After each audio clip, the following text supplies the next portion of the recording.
The screams echoed first. In the chaos of JFK's International Terminal, a police K-9 had broken free. "Ruger, stand down!" Officer Mike Sullivan roared, his voice lost in the panic. The German Shepherd ignored him, charging a terrified family. But it didn't attack. It planted itself in front of a 6-year-old girl, barking wildly. Passengers ran. Security officers drew their weapons. The dog's handler watched his career evaporate. But then the dog did something no one expected. It stopped barking, and it stared not at the girl, but at the man with her. The entire terminal went silent. Officer Mike Sullivan navigated the human river flowing through JFK's international arrivals. Ruger, his German Shepherd K-9, walked beside him.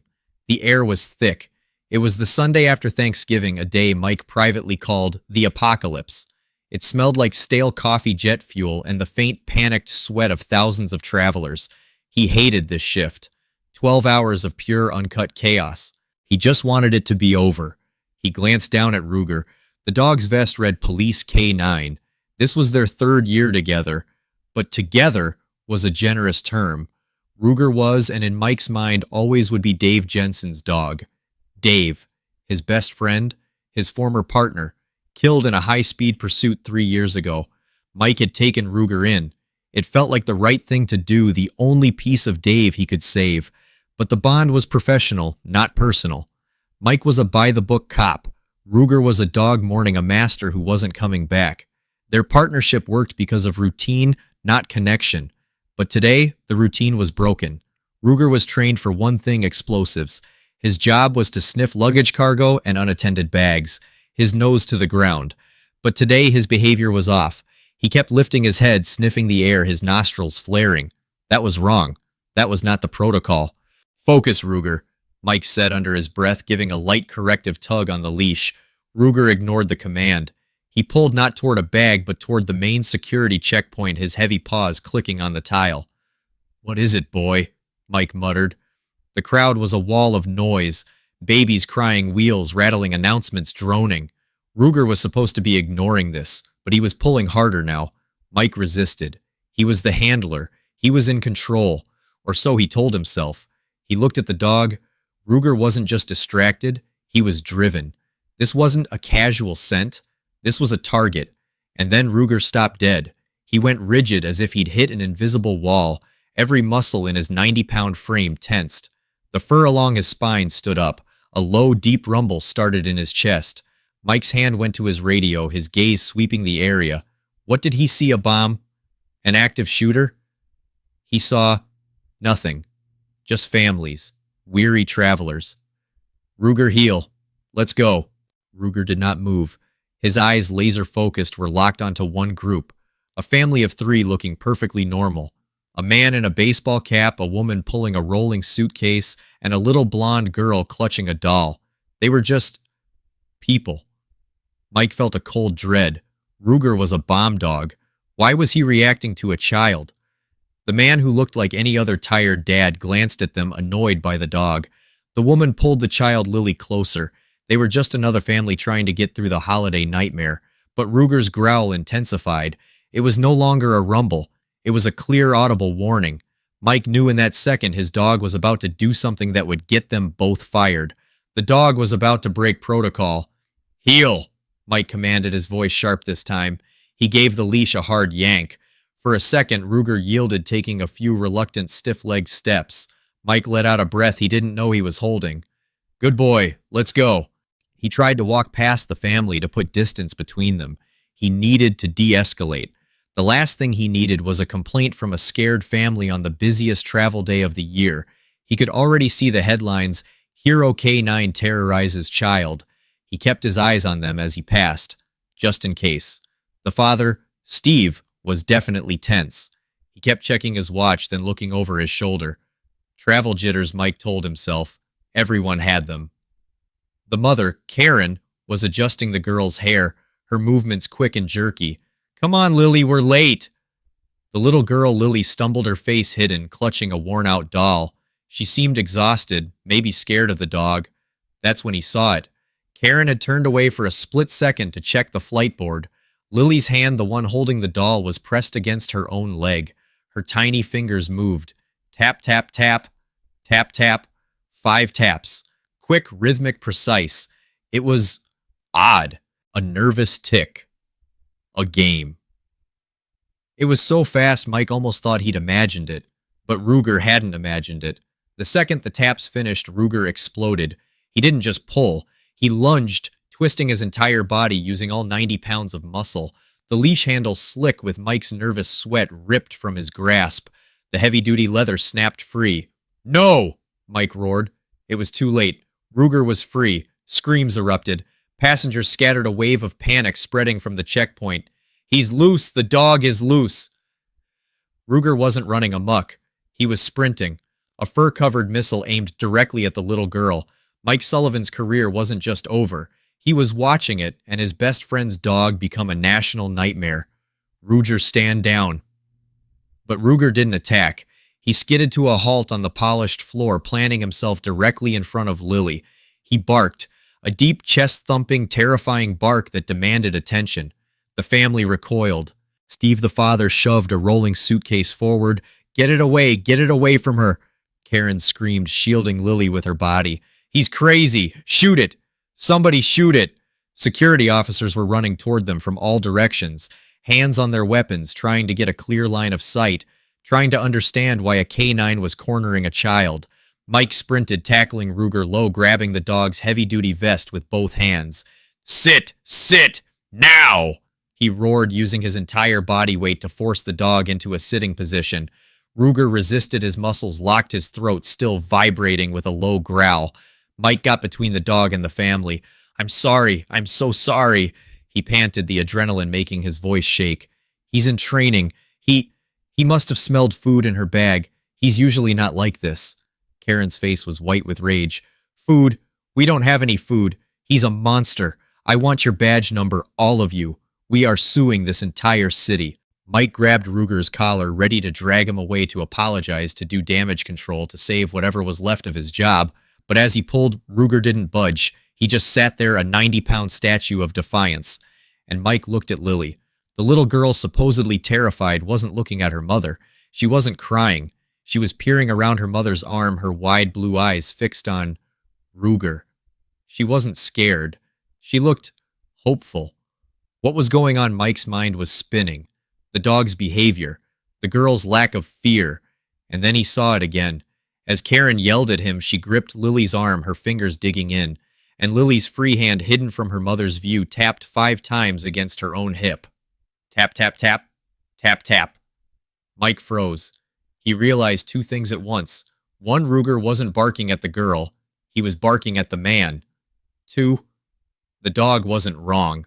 The dog understood the signal. He had to make a choice. Trust his training and protocol, or trust his dog. Mike's panic evaporated. It was replaced by a cold, sharp focus that flooded his veins like ice. The chaos of the crowd, the yelling, his dying career, none of it mattered. The girl's signal was the only thing in the universe. He didn't release Ruger. He tightened his grip on the K-9's collar, feeling the deep, steady growl vibrate up his arm. He was no longer trying to control his dog. He was partnering with him.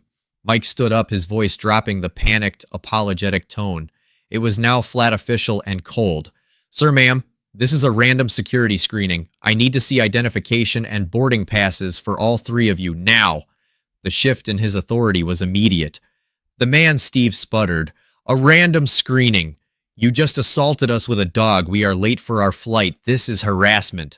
I am going to sue you, this airport, and the entire city." He tried to push past, grabbing Lily's arm with a grip that was far too tight. "We are leaving. Get out of our way." Ruger moved. It wasn't a lunge. It was a fluid, deliberate step. Quicker than a human eye could track, the 90-pound shepherd was no longer at Mike's side. He was standing between Steve and the little girl. He didn't bark. He didn't snap. He just stood there, a silent wall of muscle and fur, his head lowered, his teeth bared in a silent, terrifying snarl. The growl was so deep it seemed to shake the floor. Steve froze, his hand still on Lily's arm. Mike didn't correct the dog. He let him stand there. "Your IDs, sir." But Mike wasn't looking at the man. He was looking at Lily.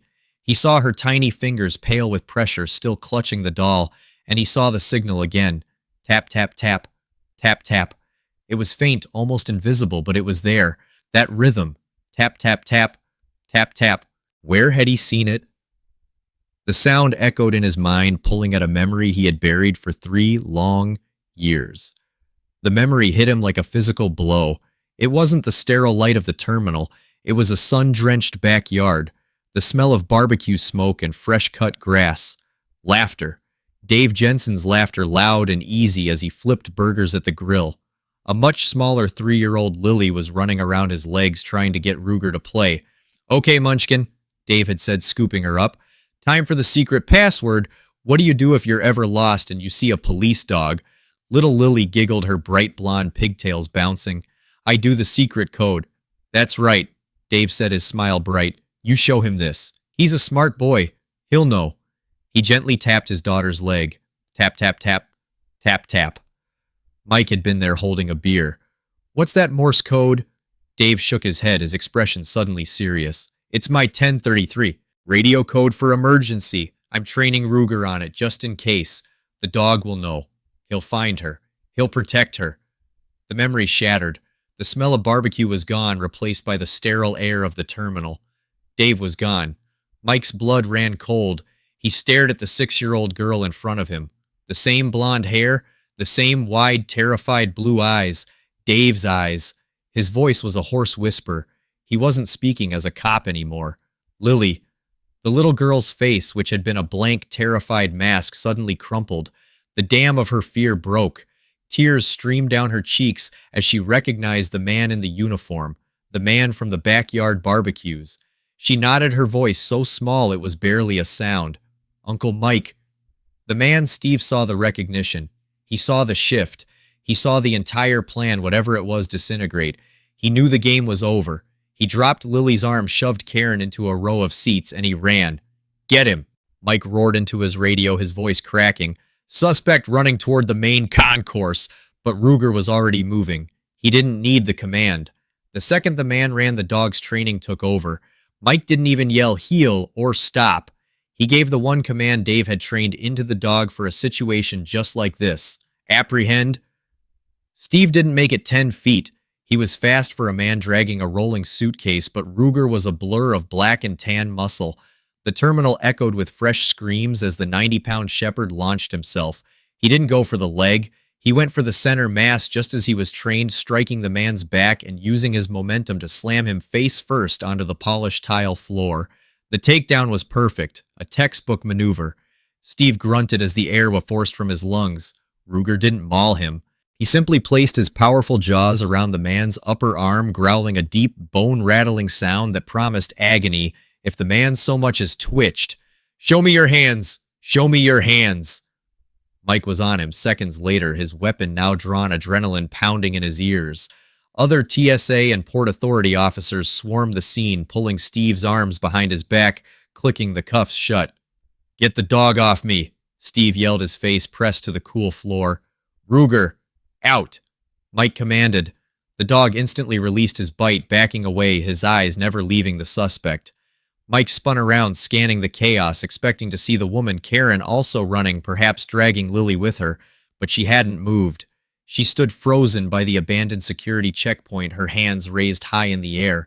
She wasn't defiant. She was utterly broken. Tears streamed down her face, mascara running in black tracks down her pale cheeks. "Please," she sobbed, her voice high and thin. "Please, it wasn't my fault. You have to believe me." An officer approached her cautiously. "Ma'am, put your hands behind your back." "They made me do it," she screamed at Mike, her eyes wide with a terror that looked chillingly genuine. "They have my son. They have my boy. Please." Mike's focus snapped from the woman back to Lily. The little girl was standing all alone in the middle of the terminal, trembling, her small doll clutched to her chest. The chaos had finally registered, and she was crying silent, terrified tears. Mike holstered his weapon. His heart, which had been pounding with adrenaline, now broke. He ran to her, kneeling, ignoring the shouting officers, ignoring the suspect. "It's okay, Lily. It's okay, sweetheart. I'm here. Uncle Mike is here." He wrapped his arms around her tiny, shaking body. Just then, Ruger, having finished his duty, trotted over. He pushed his large head past Mike's arm, whining softly. It was a sound Mike had never heard him make before, a sound of distress, of recognition. He licked the tears from Lily's cheek. The little girl's sob caught in her throat. She wrapped one arm around the dog's thick neck. "Ruger, you came." The dog whimpered again, nuzzling her his tail, giving one slow, hesitant wag. He remembered her. After 3 long years, the dog remembered. The interrogation room at the airport precinct was cold. The woman Karen sat clutching a paper cup of water, her hands shaking so violently she couldn't drink. "His name is Leo," she whispered, staring at the metal table. "My son. He's 8. Mike sat across from her. His captain, Rodriguez, stood in the corner, arms crossed. "Tell us what happened, Karen." "It's an organization," she cried, fresh tears spilling. "They knew my ex-husband. They knew Dave. They knew he was K9. Her voice dropped. They said he had data, secret data, that he copied files before he died. They were convinced he gave it to Lily, something hidden. Mike's blood ran cold. "What data?" "I don't know," she insisted. "They just called it the ledger. They took my son 2 weeks ago, from his school in London. They sent me a video." She broke down again, rocking back and forth. "They said, get Lily, bring her to London, and exchange my son for Dave's data. They said if I told anyone, they would kill him." Mike looked at Rodriguez, the same horrifying realization dawning on both of them. This wasn't a simple kidnapping. This wasn't just about money. It was about Dave, about his work, and whatever secret he died protecting. Lily was never just a target. She was a key. And now another child's life, an innocent boy in London, was hanging by a thread. The clock, Mike realized, was ticking. In the sterile quiet of the airport's Port Authority Command Center, Lily sat at a small metal desk in the corner. She was coloring her small hand, moving a red crayon in careful circles. Curled protectively at her feet, Ruger lay with his head on his paws, his deep brown eyes never leaving her. He was no longer a K9 unit. He was a guardian. Officer Mike Sullivan stood across the room, his arm throbbing where the sling pressed against his bruised ribs. He watched them for a moment, a confusing mix of relief and anger churning in his gut. His captain, Maria Rodriguez, handed him a cup of black bitter coffee. "She's a tough kid," Rodriguez said quietly, her eyes on Lily. "Just like her father." Mike took the coffee, his hand unsteady. "Captain, what was Dave really working on before he died? I know about the pursuit. I know the official report. But this," he gestured toward the two-way mirror where the man named Steve sat in an interrogation room staring at the wall. "This is not a simple kidnapping. Karen said they were after data, a ledger. What did they think Dave had?" Rodriguez let out a long, slow breath. The sound seemed to suck the air out of the room. She motioned him away from the window toward her desk. "What I'm about to tell you, Mike, is off the record. It's classified, and it's what got your partner killed." Mike's blood ran cold. "I knew it." Rodriguez unlocked a desk drawer and pulled out a single thin file. It wasn't an official police document. It was a simple black notebook. Dave's handwriting was on the cover. "Dave wasn't just on routine patrol," she said, her voice dropping to a whisper. "He was conducting his own internal investigation on our unit, on the K9 division." Mike felt his stomach drop. "What cops?" "He thought our guys were dirty, not just dirty, Mike, treasonous." Rodriguez opened the notebook. Inside were dates, flight numbers, and names. Mike recognized 3 of them. They were all K9 handlers. Dave noticed a pattern. Every time one of these 3 officers was on patrol, a specific cargo container would get flagged by their dog for a routine check, but the check would always come up clean. Too clean. "He thought they were faking alerts," Mike asked, confused. "Opposite," Rodriguez said grimly. "He believed they were preventing them. He suspected they were using their dogs, or rather their authority, to create security blind spots, waving through cargo that should have been searched." "For what drugs?" Rodriguez shook her head. "Worse, weapons, high-end military hardware, being smuggled to cells in Europe. Dave believed someone on the inside was using our own K9s to bypass the system they were sworn to protect." A heavy silence filled the room. Mike stared at the names, feeling sick. "So who—" Rodriguez didn't say a word. She just pointed one steady finger toward the two-way mirror. Mike looked at the man who called himself Steve, the man who had grabbed Lily, the The man Ruger had refused to let pass. You've got to be kidding me. His name, Rodriguez said, is Darren Keller. He was a K-9 handler out of LaGuardia, transferred to JFK's cargo division 6 months before Dave's accident. He's the third name in that book. The pieces clicked into place with horrifying clarity.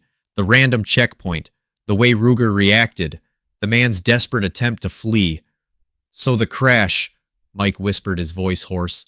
Dave's accident. Wasn't an accident, Rodriguez finished. We think Darren's team tampered with his vehicle. They silenced him, but they never found what they were looking for. The ledger, the drive, whatever it was, Dave hid it before they could get to him. And they were convinced, absolutely convinced, that in his final days he had found a way to pass it to the one person no one would ever suspect. Mike looked over at the little girl in the corner, carefully coloring a picture of a dog. They thought he gave it to Lily, he breathed. A new, colder dread settled over him. But we searched her. They searched her. There's nothing. No drive, no chip, no ledger. We found nothing. Rodriguez nodded, her face grim. I know, which leaves us with two massive problems. She looked at the clock on the wall. The second hand was sweeping by with terrifying speed. First, if Lily doesn't have the evidence, then where in God's name did Dave hide it? She paused, and her next words hit Mike with the force of a physical blow. And second, Karen's son is scheduled for that exchange in London in less than 4 hours. If we don't find that ledger, those men are going to kill him. Mike's mind was racing. 4 hours. A boy in London. A network of dirty cops. And no evidence. No ledger. He looked across the room, his gaze landing on Lily. She had stopped coloring. She was just sitting at the small metal desk, her red crayon held tightly in her fist, staring into space. Her little legs swung back and forth, heels tapping softly against the chair. Ruger was still at her feet, a steadfast, silent shadow, his head resting on his paws, but his eyes open, watching her. Mike walked over and knelt, forcing his voice to be gentle, forcing the panic down. He could feel Captain Rodriguez watching him. Lily, sweetheart, that doll you're holding, the one you had at the airport. Lily looked down at the doll, hugging it tighter. Her name is Princess. Princess, Mike nodded, managing a faint smile. That's a beautiful name. Where did you get her, Lily? Lily's expression didn't change. Her voice was small. Daddy gave her to me. Mike's heart hammered against his ribs. He tried to keep his voice casual. When did he give her to you? Lily's eyes unfocused, just a little, looking past him back in time. The last time, before he went to work, he came to my room when it was dark, and he said I had to keep Princess safe. He said, never let anyone take her. Not ever. He said she was special. Mike's gaze sharpened. Can I see her, Lily, just for a second? I promise. Ruger and we need to make sure she's safe, too. Lily hesitated. Her blue eyes darted from Mike's face down to the dog. Ruger watched her with those same intelligent, patient eyes. She was safe here. She trusted him. Slowly, she held out the doll. Mike took it. It was just a doll. Soft, worn fabric, a faded pink dress, yarn for hair, 2 button eyes. It was light. He squeezed it all over. Nothing. No hard drive. No USB stick. Just soft cotton stuffing. His hope collapsed. It was over. Darren and his crew were wrong. The girl was just a girl. The doll was just a doll. He was about to hand it back, defeated, his mind scrambling for another option. Any option. But then he looked at Ruger. The dog who had been resting was now on his feet. His body was coiled tense again. What is it, boy? Mike said. He held the doll out about 6 inches from the dog's nose. You smell something on this. Mike gave the command he'd given 1,000 times in empty cargo bays. Ruger, find. The dog's reaction was immediate, but it was nothing Mike had ever seen before. He didn't bark. He didn't signal for explosives. He whined. A high-pitched, frustrated, anxious sound. He pushed his wet nose aggressively against the doll's back, sniffing, snorting as if he couldn't get close enough. What is it? Rodriguez stepped closer. Then Ruger started digging. He put his front paws on Mike's knee to get closer, clawing at the simple stitched seam on the doll's back, even trying to nip the fabric with his front teeth. Hey, Ruger, no out. Mike tried to pull the doll back, thinking the dog was destroying the one piece of evidence they had, But Ruger was frantic. He got the seam loose with a claw and began pulling out strands of white cotton stuffing, whining the entire time.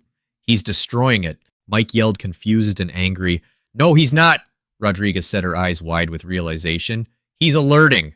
Mike stopped pulling. He looked at what Ruger was doing. The digging wasn't random. It was focused, precise.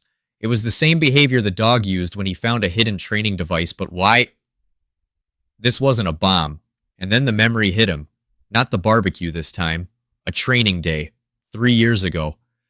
Dave was laughing, holding a small black micro SD card between his fingers.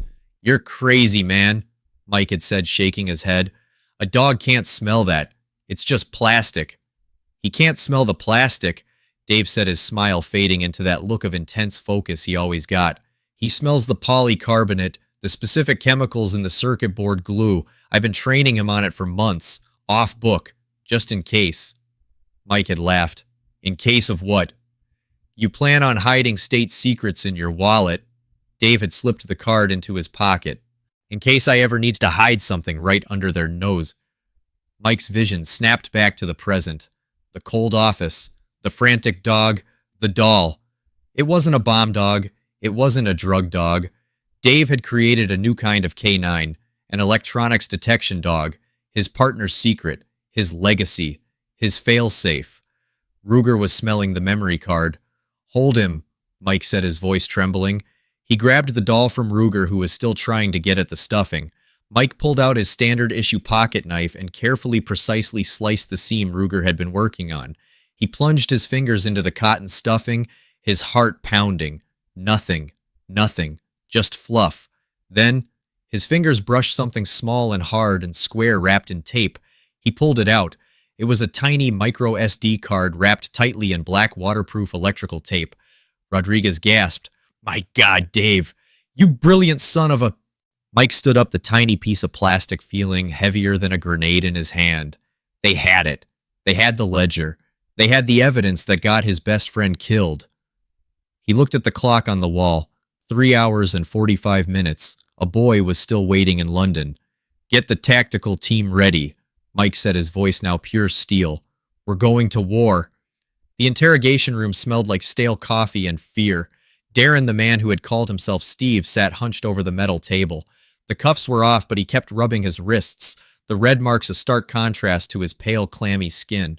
The arrogance he wore in the terminal was gone, replaced by the desperate, hunted look of a man whose entire world had just collapsed. "You get me a deal," Darren hissed, his voice raspy. "I want full immunity, federal protection, witness protection, the whole 9 yards. Captain Rodriguez, her arms crossed, stood in the shadow. "You are in no position to demand anything, Darren. You're a disgraced officer. You're an accessory to kidnapping, and we're about to add accessory to the murder of a police officer to that list. You're lucky you're not in a body bag."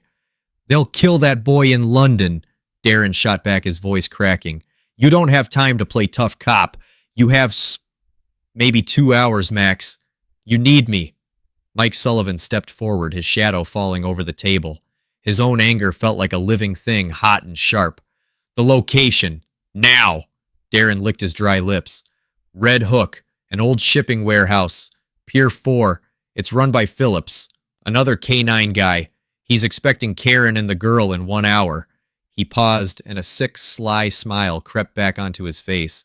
"But it won't work. Not without her." "What do you mean?" Mike demanded. Darren leaned back, finding a sliver of confidence. "Because the exchange isn't just for the SD card, it's for the card and the package. They want the leverage. They want Dave's kid. No girl, no trade. That boy in London, he's dead."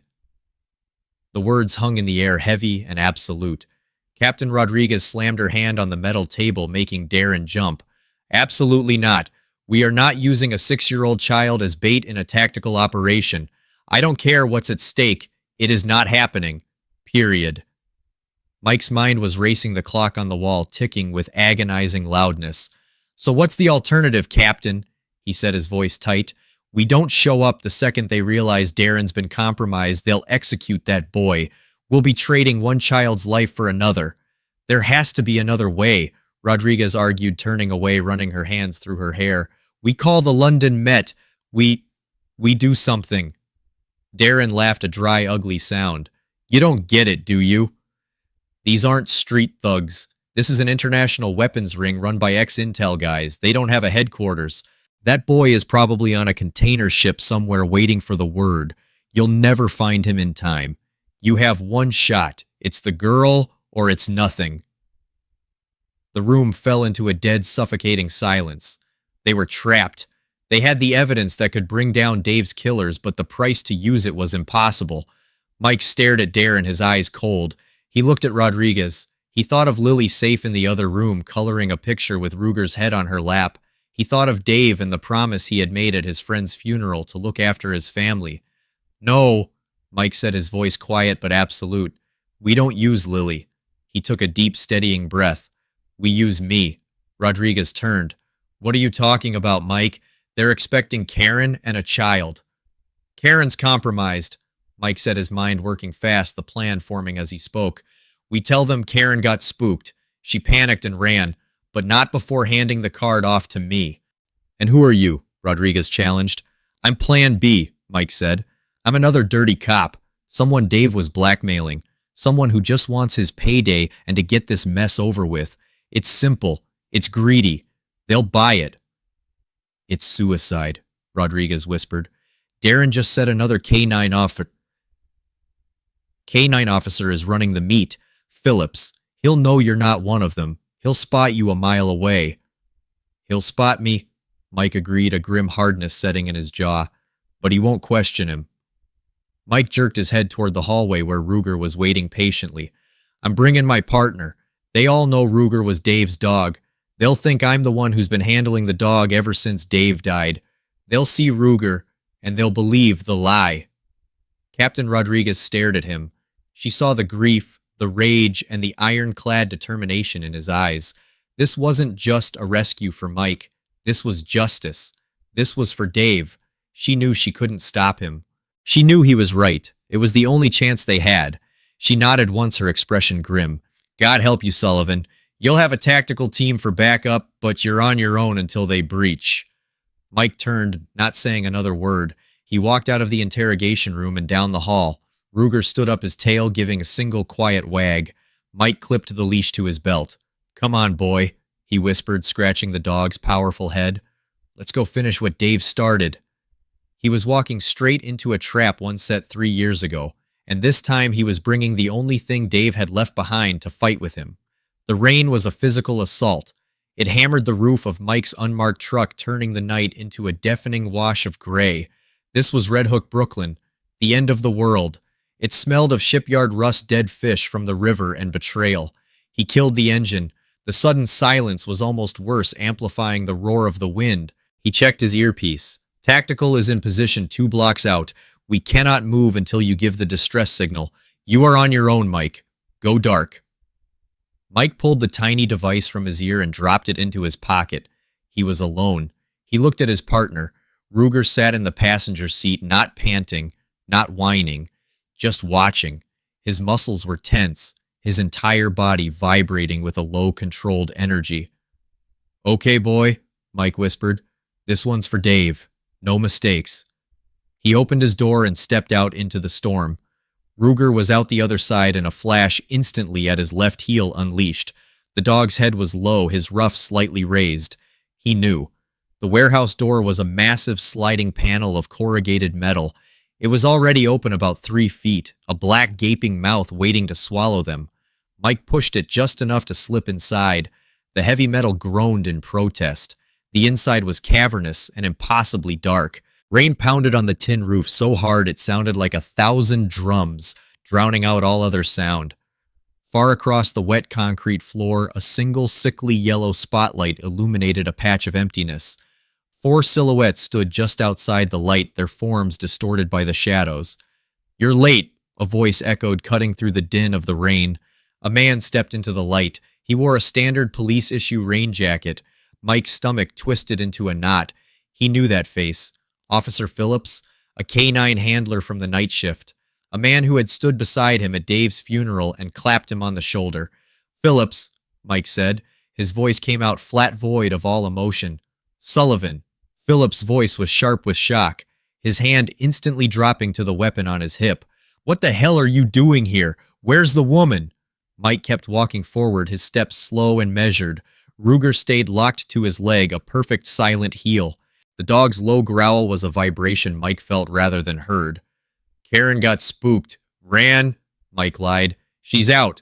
Darren's been compromised. They're all out. I'm in. Phillips laughed a short, ugly bark. You're in on what? In on my payday, Mike snapped. He tapped the breast pocket of his jacket. I'm the one who's had this thing for 3 years. Dave owed me. Darren was just a delivery boy. He failed. So I'm delivering it myself. I just want my cut and I'm gone. Phillips's eyes narrowed, shifting from Mike down to Ruger. The dog hadn't taken his eyes off Phillips for a second. You've got real guts, Sullivan, Phillips sneered. Walking in here with Dave's own dog, Get. He's a loyal dog, Mike said, his voice like ice. He follows the paycheck, just like me. I've been his handler for 3 years. He knows who his master is. We'll see, Phillips said. I'm not buying your story. Where's the boy? The trade was for the boy. No, Mike countered. The trade was for the card. The boy is your insurance. I'm here. I've got the card. Show me the kid is alive and you get what you want. Or I walk and you get nothing.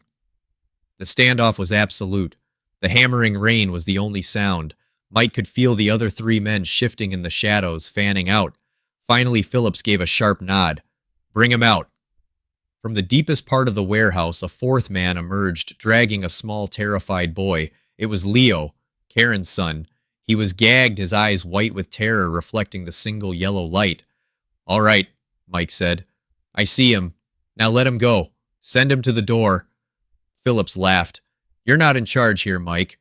The card, first, or the kid gets a bullet right here, right now. He unholstered his weapon, not pointing it, just letting it hang in his hand. Mike's jaw clenched. This was the moment. The trap. He slowly reached into his jacket pocket. He pulled out the tiny black micro SD card. He held it up, pinched between his thumb and forefinger. Let the boy go. When he's at the door, I'll slide it to you. Don't play games, Phillips snarled. Throw it. Now! Mike locked eyes with him. This was it. He tossed the small card. It skittered across the wet concrete, spinning once before stopping right at the toe of Phillips' boot. Phillips never broke eye contact with Mike. He bent down slowly, picked up the card, and pulled a small laptop from a bag at his feet. He flipped it open, plugged the card into a reader. The screen cast a pale blue light on his face. He typed, his eyes scanning. A slow, sick smile spread across his features. Well, Dave, Phillips whispered, looking at the screen. You really did it. He looked up at Mike, his smile turning to venom. It's all here. The shipping manifests, the bank numbers, the real deal. Good, Mike said. His hand was trembling as it moved slowly toward his own jacket where his gun was holstered. Now the boy. The boy, Phillips laughed, standing up straight. He closed the laptop and pulled his gun, aiming it steadily at Mike's chest. Oh, he's not going anywhere. The other 3 men stepped out of the shadows, their weapons all raised, all pointed at Mike. Thanks for the delivery, Sullivan, Phillips sneered. You just saved us a lot of trouble. Now kill them both. The trap had sprung. The SWAT team was 2 blocks away, deaf and blind. Phillips' finger tightened on the trigger. It was just Mike and a dog. The warehouse air crackled with the metallic click of a safety being disengaged. Phillips' eyes were cold dead. The gun was rock steady in his hand, aimed at Mike's heart. Any last words for Dave? Phillips sneered. Mike was on the ground, his options gone, but he wasn't looking at Phillips. He was looking past him at the man holding the terrified boy Leo. Phillips' finger tightened on the trigger. In that last split second, Mike didn't give the command for an attack. He gave the command for a rescue. He didn't shout apprehend. He roared a single word, Ruger protect. It was a command Ruger hadn't heard in 3 years. It wasn't a police order. It was a command Dave Jensen had trained him for. A command that meant one thing, ignore the threat, save the innocent. The dog exploded, but he didn't launch at Phillips, the man with the gun. He didn't launch at Mike, his handler. He launched like a 90-pound fur-covered missile at the other man, the one holding the child. The man saw the dog coming and tried to raise his weapon, but it was too late. Ruger wasn't attacking. He was colliding. He struck the man at the hip, a calculated, non-lethal takedown that shattered the man's balance and sent him spinning to the concrete floor. Leo the boy was knocked free, screaming. Ruger didn't stop to bite or maul. He spun in midair, landing on his feet, and immediately placed his entire body between the fallen man and the child. He became a living shield. Then, and only then, did he bark. A deep, deafening, continuous bark, the officer in distress signal echoing off the high steel ceiling, a beacon for the SWAT team 2 blocks away. He was following his last order from his first master. The entire warehouse erupted in gunfire. The moment Ruger moved, Mike had drawn his weapon from his ankle holster, rolling across the wet floor. "Police don't move," Phillips fired. The bullet sparked where Mike's head had been a second before. The other 2 men in the shadows opened up their weapons, flashing in the dark. "Sullivan, you're dead!" Phillips screamed, advancing. Mike returned fire, a controlled double tap. One of the shadow figures grunted and fell, but the warehouse was a kill box. Bullets ricocheted off metal shipping containers. The sound was deafening. Mike scrambled behind a rusted-out forklift. A bullet ripped through the thin metal of the cab, stinging his shoulder. "Ah!" He cried out, a shard of metal tearing through his jacket, slicing the muscle beneath. He dropped his weapon, his arm going numb. He was hit. He slumped against the wheel, his vision blurring. Through the smoke and rain, he saw Phillips walking toward him, calm, methodical, his weapon raised. "Told you, Sullivan?" Phillips said, his voice casual. "It's just business." He was 10 feet away. Mike tried to reach for his gun with his left hand, but it was too late. Phillips aimed the gun at his head. "This is for Dave." Phillips smiled. "Goodbye, Mike." A black shadow launched out of the darkness. Ruger. Having ensured the boy was safe and the other man was down, the dog had crossed 30 feet of open floor in absolute silence. He wasn't growling. He wasn't barking. This was not a protect command. This was a neutralize threat command. He struck Phillips from the side jaws, closing on the man's gun arm. The sound of bone and cartilage crunching was sickening. Phillips screamed, a high-pitched sound of pure agony. The gun clattered across the floor. Ruger did not let go. He held the man, pinning him, his growl now a terrifying, deep-chested rumble. Seconds later, the warehouse was flooded with green laser sights and blinding white lights as the SWAT team breached the main door. "Down, down on the ground! Show me your hands!" The world dissolved into shouts and the clatter of boots. Mike leaned his head back, breathing hard, his shoulder on fire. It was over. Leo the boy was crying in the corner, but alive. The 2 remaining suspects were being cuffed.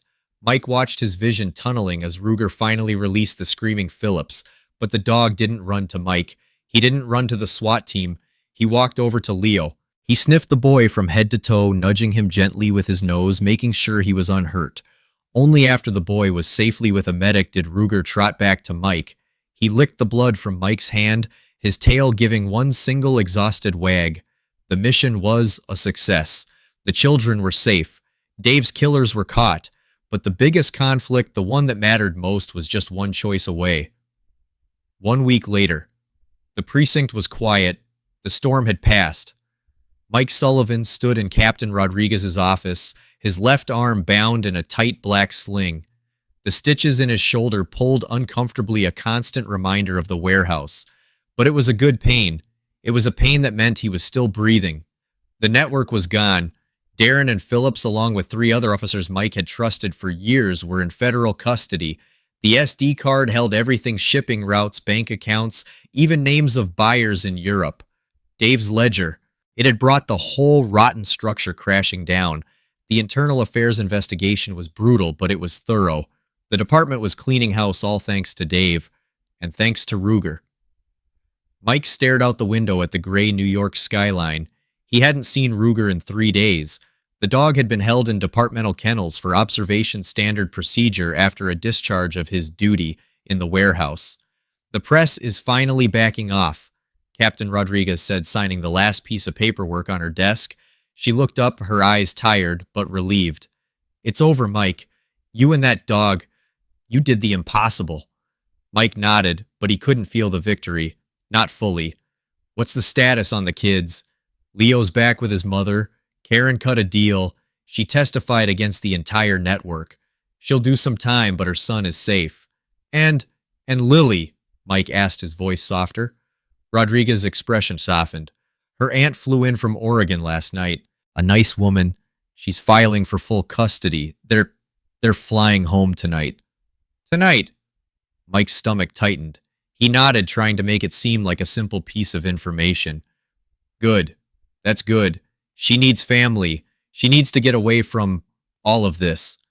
He was quiet for a long time, just watching the traffic move on the street below. He had thought that closing the case would bring him peace, but instead it just felt empty. He had avenged Dave, but he was alone again. Captain, he started, his voice hesitant. About Ruger. Rodriguez leaned back in her chair. His quarantine is up. He's been cleared by the department vet. He's a hero, Mike. The whole city knows it. Yeah, Mike said, turning from the window. I know, which is why I think he needs to be with her. Rodriguez frowned.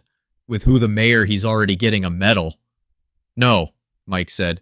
He swallowed the words, tasting like ash in his mouth. With Lily. He needs to go with Lily, to Oregon. The captain's eyes widened. Mike, he's your partner now. After what you two did, is he... Mike interrupted, his voice rough with an emotion he couldn't hide. Or am I just the guy who inherited him? He's a department asset, Captain. I get that. But he's Dave's dog. He always will be. And Lily, she's Dave's family. She's all that's left of him. She's lost her father. She shouldn't lose his dog, too. She deserves that piece of him. She deserves that protector. He was saying all the right things. The things a good man, a good friend would say. But every word felt like it was being torn out of him. The thought of walking back into his empty apartment without that dog, it was a silence he wasn't sure he could face again. Rodriguez stood up and walked over to him. She placed a hand on his good shoulder. Mike, there's a tradition in K9 units, a code. When a handler falls in the line of duty, their partner, their dog, is given the highest honor we have. They're decommissioned and they're retired to live out their days with the handler's family. Mike nodded, staring at the floor. I know. That's why I'm saying it. She's his family. Yes, she is, Rodriguez agreed softly. But so are you, Mike. You're his handler. You're the one who went into that warehouse with him. You're the one he bled for.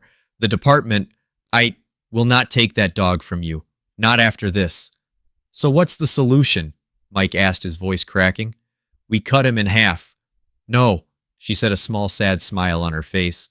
We don't make the choice. He's earned that right. The dog gets to choose. The lobby of the precinct was unnaturally quiet. Officers on duty had found reasons to be elsewhere, giving the moment the privacy it deserved. It was just like the warehouse, a vast empty space, a confrontation. At the far end of the lobby by the main glass doors, Lily stood holding her aunt's hand. She was wearing a new pink coat, her small rolling suitcase at her feet. She looked tiny, fragile, and terrified of leaving. At the other end, near the dispatch desk, Mike stood alone, his arm in the sling, his jacket zipped up. Captain Rodriguez walked to the center of the room, holding Ruger by the collar. The dog looked confused, his head swiveling from Lily to Mike and back again. He whined, sensing the tension. Rodriguez knelt. All right, Ruger, she whispered, scratching his ears one last time. Thank you for your service, boy. Go find your family. She unclipped the leash, and she stepped back. Ruger stood in the center of the lobby, alone. Lily let go of her aunt's hand. Ruger? She whispered, her voice trembling. Mike's heart felt like it was going to stop. His throat was so tight he couldn't breathe. He didn't speak. He wouldn't. This had to be the dog's choice. Okay, boy? Mike managed to whisper, his voice breaking. It's okay. Go on. Go. The choice was clear. The past or the present. Dave's daughter or Dave's friend. Who would the dog choose? Ruger stood in the absolute center of the silent lobby. He looked at Lily. She was crying now, fat, silent tears rolling down her cheeks as she held out one small, trembling hand. Ruger, she whispered. Come on, boy. Come with me. The dog's ears flattened. He let out a soft whine and took a step toward her. Then another. He broke into a gentle trot, his claws clicking softly on the tile. Mike's heart sank. It was done. Of course. How could it be anything else? This was Dave's dog. That was Dave's daughter. This was loyalty. This was the way the story was supposed to end. Mike watched as Ruger reached the little girl and pushed his big, gentle head into her chest. Lily wrapped her arms around his neck, burying her face in his thick fur. "I missed you, Ruger," she sobbed. "I missed you so much." Ruger whined again, licking the tears from her face, his tail giving a few slow, sweeping wags. Mike couldn't watch anymore. It felt too private, too final. He felt a sharp burning sting behind his own eyes. He had lost his partner. He had lost his last connection to Dave. He was alone again. He turned his head away, staring at the blurred reflection of the precinct flag in the glass, and waited for the sound of their footsteps walking away. But the footsteps never came. A moment later, he heard Lily's small voice. "Go on," she sniffled. "Go to him." Mike turned back, confused. Ruger had pulled away from Lily's embrace. He looked at her one last time, giving her hand a final gentle lick. And then he turned around. He walked back across the vast lobby, his pace steady, deliberate, and certain. He didn't hesitate. He walked straight up to Mike Sullivan, past his injured arm, and sat down perfectly at his left heel. It was the perfect heel position. The position of a canine partner reporting for duty. Mike stared, his heart hammering in his chest, afraid to even breathe. He looked down at the dog. Ruger looked up at him, and he pushed his head firmly into Mike's good hand. Mike's legs felt weak. He didn't understand. Lily, no longer crying, walked slowly across the floor. She stood beside them, looking at the man and his dog, and she smiled. A small, watery but wise smile. "He picked you, Uncle Mike." Mike's voice was hoarse. He knelt, his bad shoulder screaming in protest, so he was eye level with the German shepherd. "But why, boy? Why?" He whispered, his hand trembling as he stroked the dog's head. "She's your family. She's his." Ruger just looked at him, and in those deep amber eyes, Mike finally saw it. He wasn't looking at Dave's dog. He wasn't looking at a grieving partner or a department asset. He was looking at his partner. He was looking at his dog. The bond hadn't been inherited. It had been forged. Forged in the chaos of the airport terminal. Forged in the darkness of the warehouse. Forged in the shared pain of avenging the man they both loved. Ruger wasn't Dave's legacy. He was Mike's future. Lily reached out and placed her small hand on Mike's shoulder and her other hand on Ruger's head, connecting them both. "It's okay," she said, her voice full of a 6-year-old's simple, profound truth. "Daddy told Ruger to protect me. He didn't say he had to live with me. He said he had to protect his family." She looked at Mike, her blue eyes, Dave's eyes shining. "And you're his family too." The story of Mike, Lily, and Ruger teaches us a powerful lesson that often gets lost in the noise of our busy lives. True loyalty speaks a language all its own, a language that goes deeper than human words or protocols. We are trained to follow rules, to check boxes, and to trust only what we can see. But in that chaotic airport terminal, the rules failed. Human observation failed. Only the dog Ruger could see the truth. He didn't see a normal family. He saw a silent, desperate signal, a tap, tap, tap, tap, tap that was invisible to everyone else. This wasn't just a canine following a scent. This was a guardian fulfilling a promise to his fallen master, a promise to protect his family even years after his master was gone. Mike, a man locked in grief and bound by procedure, was forced to make a choice: trust his manual or trust his dog. His decision to listen to Ruger's frantic barks, to see the why behind the chaos, didn't just save 2 children and expose a criminal ring. It saved himself. It reminded him that family isn't just about blood. It's about the bonds we forge in the fire. This story reminds us that the animals in our lives see the world in a way we cannot. They read the silent signals, the hidden fears, and the unspoken truths. They don't just offer companionship, they offer a deeper, purer form of loyalty. The greatest heroes don't always wear a badge. Sometimes they wear a collar, and they are simply waiting for us to be quiet enough to listen to what they're trying to tell us. Ruger's final choice wasn't between his old master and his new one. It was a choice to unite his family. Share this story if you believe in the unbreakable and unspoken bond between a human and their loyal dog.